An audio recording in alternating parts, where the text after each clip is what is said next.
Assalomu alaykum hurmatli tinglovchilar. Bugungi veterinariya sanitariya ekspertizasi laboratoriya mashg'ulotlarimizda sizlar bilan go'shtni yangiligini aniqlash bo'yicha laboratoriya tekshiruvlarini ko'rib chiqamiz va o'rganamiz. Xo'p, go'shtni yangiligini aniqlashda o'zi 3 xil yo'l bilan aniqlashimiz mumkin. Ya'ni tekshirish jarayonlarini 3 xilda olib borishimiz mumkin. Birinchisi organoleptik tekshirish usullari bo'ladi. Bunda ko'rish, paypaslab ko'rish, bosib ko'rish yoki bo'lmasa va hididan biza tekshirib olishimiz mumkin bo'ladi va rangidan. Xo'p, va biologik yoki bo'lmasa kimyoviy tekshirish usullarimiz ham bor.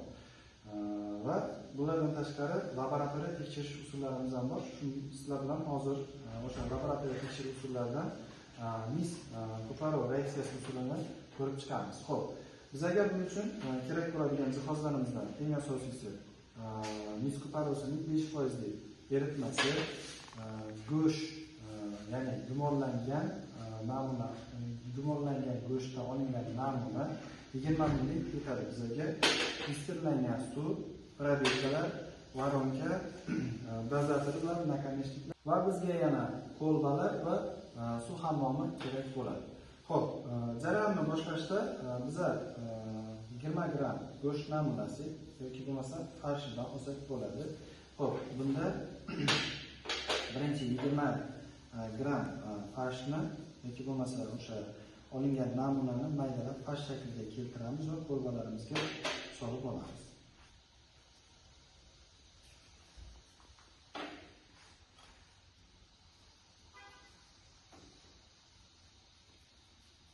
Mana 20 gram namunani kolbaga solib oldik. Endi buning ustidan biza 60 mg suv solishimiz kerak bo'ladi.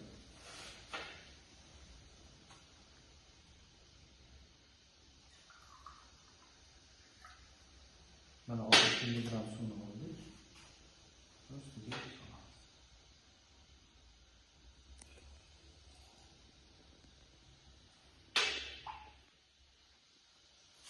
Xo'p, bu bulyonimizni 10 daqiqa davomida qaynab turgan suv hammomiga qo'yib olamiz. Mana bulyonimizni suv hammomiga qo'ydik. Uni 10 minut davomida kutamiz. 100 gradusda turibdi. Xo'p, mana namunamizni olamiz. Qo'yilgan namunamizni suv hammomidan va endi buni varonkaning ichiga yarim santimetr yoki 1 santimetrlik qilib paxta qo'yib va o'shani paxtadan filtrlab sizdirib olamiz.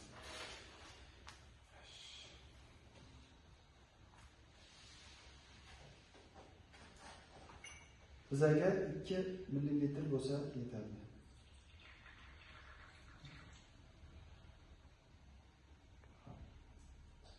Mana filtrlab oldik. Agar filtratni rangi g'uborli bo'lsa yoki bo'lmasa tiniq bo'lmaydigan bo'lsa, buni boshqatdan filtr qog'ozga o'tkazib olsak bo'ladi. Lekin bizani filtratimizning rangi yaxshi holatda.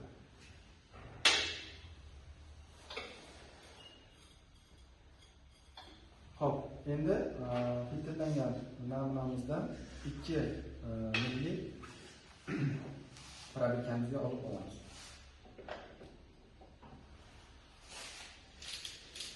Dozatorimizni kiriga qo'yamiz.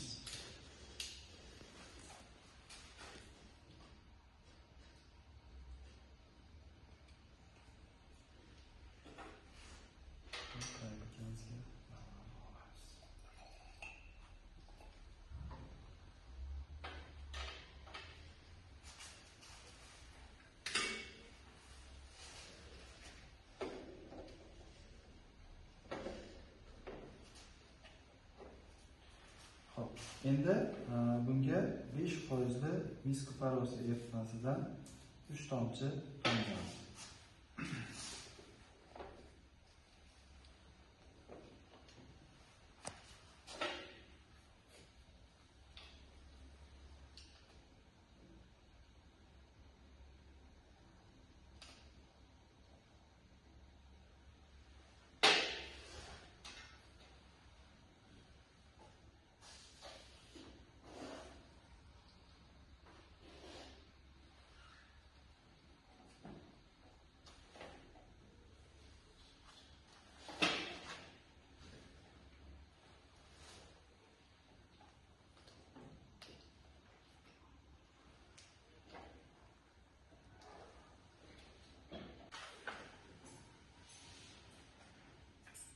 3 tomchi quyib oldik. Endi bunday o'zgarishni 5 daqiqa davomida kuzatamiz. Agar go'sht yangi bo'ladigan bo'lsa, bunda hech qanaqa o'zgarish bo'lmaydi va tiniq rangda qoladi. Agar gumonli bo'ladigan bo'lsa, qisman rang o'zgarishi ko'rishimiz mumkin. Agar bunda hayvon go'shti eski bo'ladigan bo'lsa, bunda ko'k rangga kiradi. Agar gumonli bo'ladigan bo'lsa, qisman o'zgarishni ko'rishimiz mumkin bo'ladi. Agar go'sht yangi bo'ladigan bo'lsa, bu tiniq holatda bo'ladi. Va buni biza 5 daqiqa davomida hozir kuzatishimiz kerak bo'ladi. Namunamiz mana 5 daqiqa o'tdi va 5 daqiqa o'tgandan keyingi holatni ko'radigan bo'lsak, bunda hech qanaqa o'zgarish yo'q. Ya'ni go'shtimiz yangi deb xulosa qilsak bo'ladi. E'tiboringiz uchun rahmat. Keyingi laboratoriya mashg'ulotlarida ko'rishguncha xayr.